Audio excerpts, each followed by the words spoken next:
Yeah, hello everybody. I'm Leighton from Small Art Music Productions. Today I'll be covering Pro Tools 11. I recently did the upgrade and I'm just gonna tell you guys the downfall and all that I find with this program. So I have 6 topics here I want to touch, are issues. 1, 2, 3, 4, 5, 6 of them, right? I'll tell you them as I go. Anyway, I have been coming from Pro Tools LE 8, which I've been using for quite some time. Had my issues with it and all, right? But I was working with it. Anyway, I had a lot of work doing, so I didn't rush to do the upgrade. I bought it since January of this year and now it's April 28th. I didn't rush to do it because I didn't want to be uninterrupted in my work. So what I did was,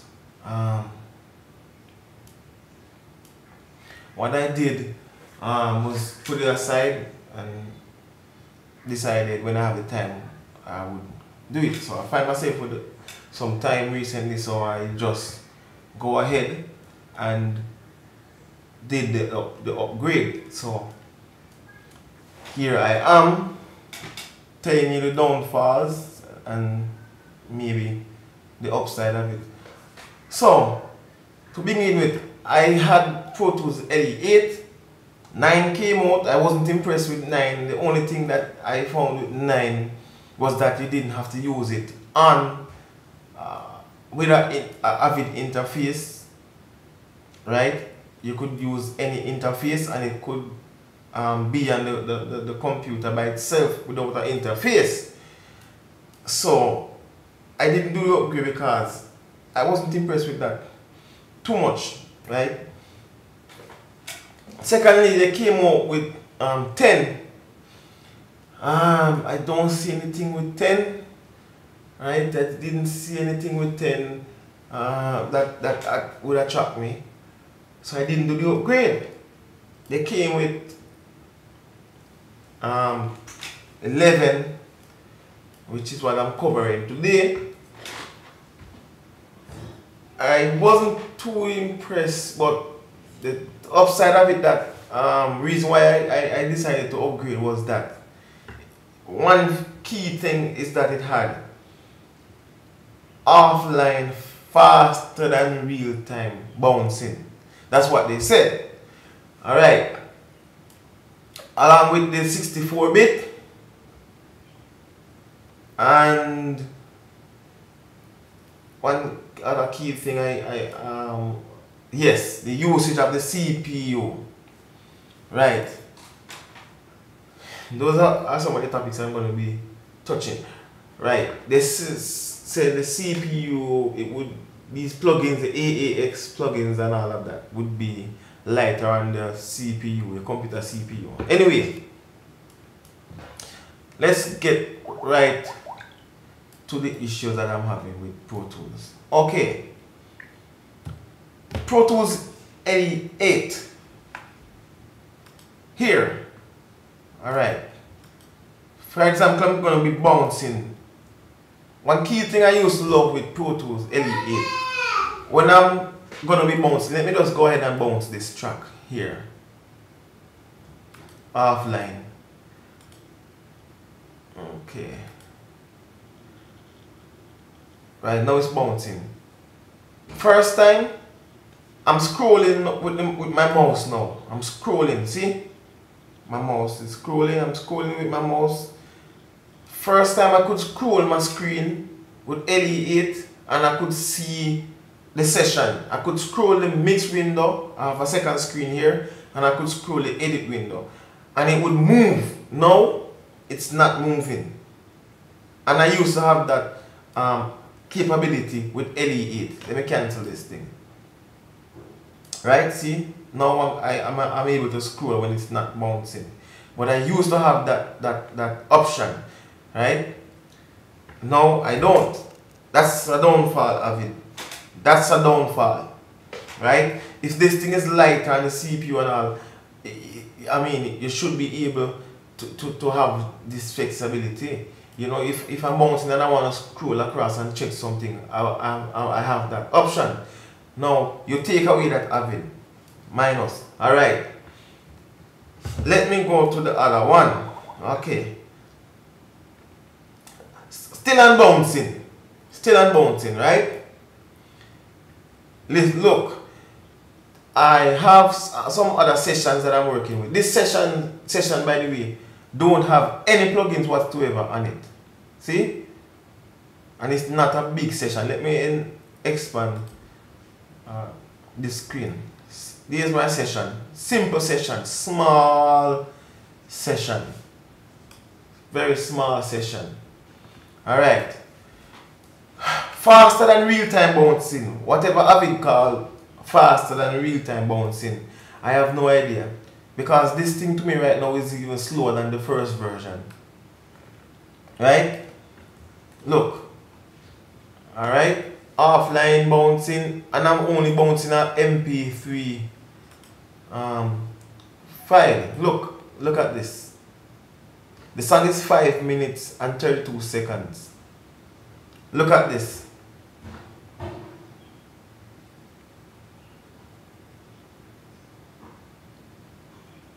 Right.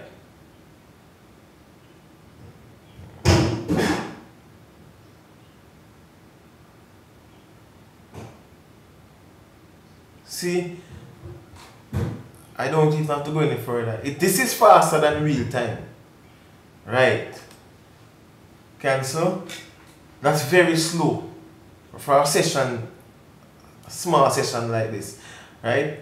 My problem is now, if I should open another session, which I am not going to even open that session, because when I open that session, my screen player, my video is going to be unsynced. It's not going to be synced, it's going to be lagging behind and freezing and all of that.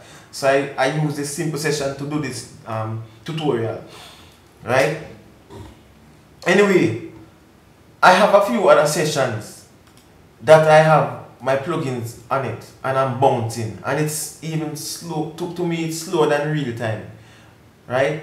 I have some other guys that complaining on YouTube as well about this thing, when you have plugins, multiple plugins, and based on your session, how large it is, it's going to bounce as slow. Avid told us it's going to be faster than real time.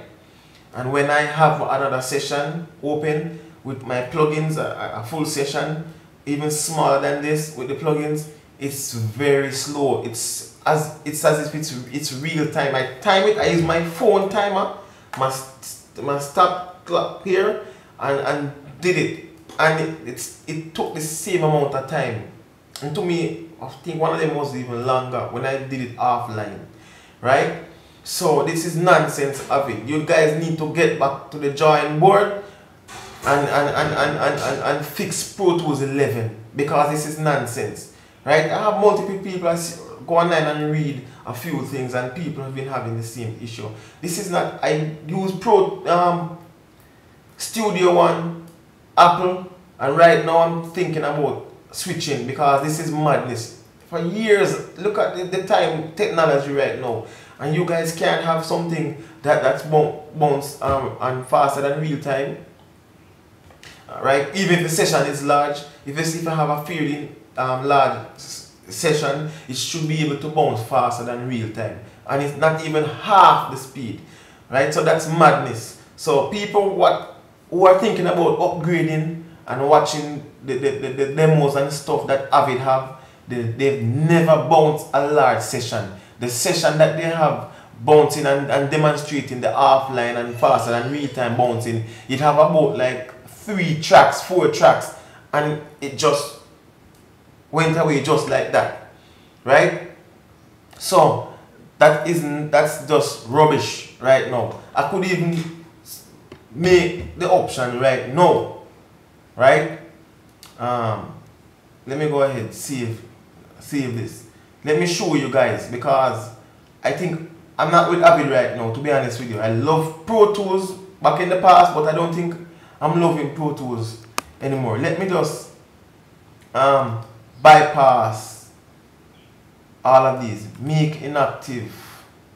Alright, I'll try and do a bounce for you now and see how much faster it goes. Look at that, look at the speed. Look at the speed of that. When I have a fairly large session, that's how it's supposed to be bouncing. Right? See how quick? Okay, let me cancel this one. Let me go back and make this thing active. People need to tell the truth. That's all I'm saying.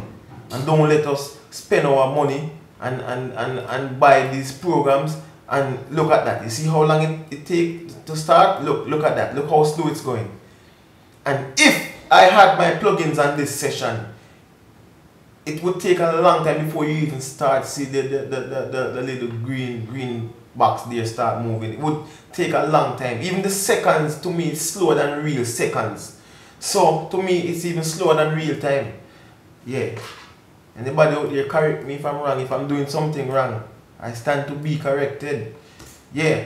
Anyway, that's that with bouncing. So don't be fooled by the demos and the advertisements that Avid put out on YouTube or anywhere else, right? Don't be fooled with it. This thing is not bouncing faster than real time when you have a real session, right? The only time it bounces faster than real time is when you have like 4 tracks without any plugins. And if I insert some plugins on those 4 tracks, it would be a different story, right?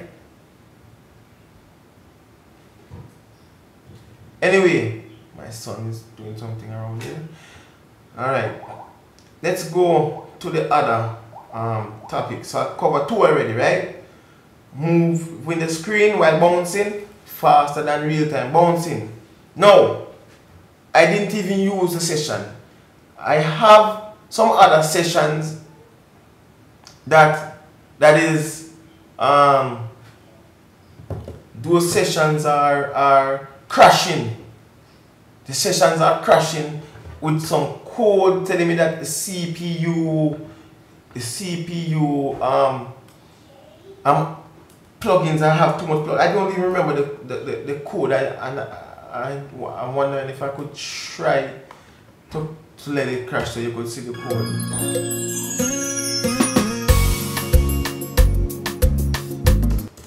Ah boy, this is not gonna crash because this is a small session.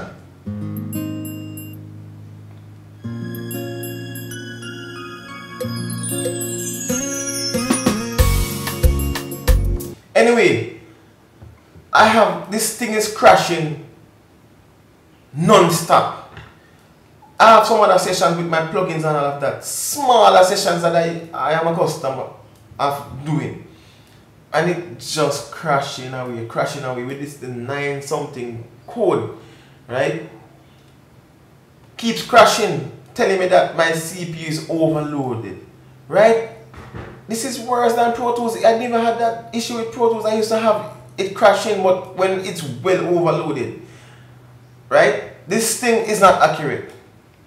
It's showing these meters are not reading correctly. Right? So that's probably a trick or something from Avid. I don't know. Let me assume. Right? And maybe I'm correct. This thing is not, when it's crashing, it's not even showing that it's overloaded. Right? But I'm getting that error code. Something is wrong. Right? So, I read other things online with other people having the same issue. Right, so this thing's supposed to be lighter on the CPU usage, and yet still it's crashing even worse than Pro Tools. Pro Tools LE8 I'm coming from. Imagine that, eh? Anyway, another warning is, yeah, that be detective. Be detective.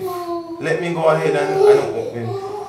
My Beat Detective here LJ, soon attend to you.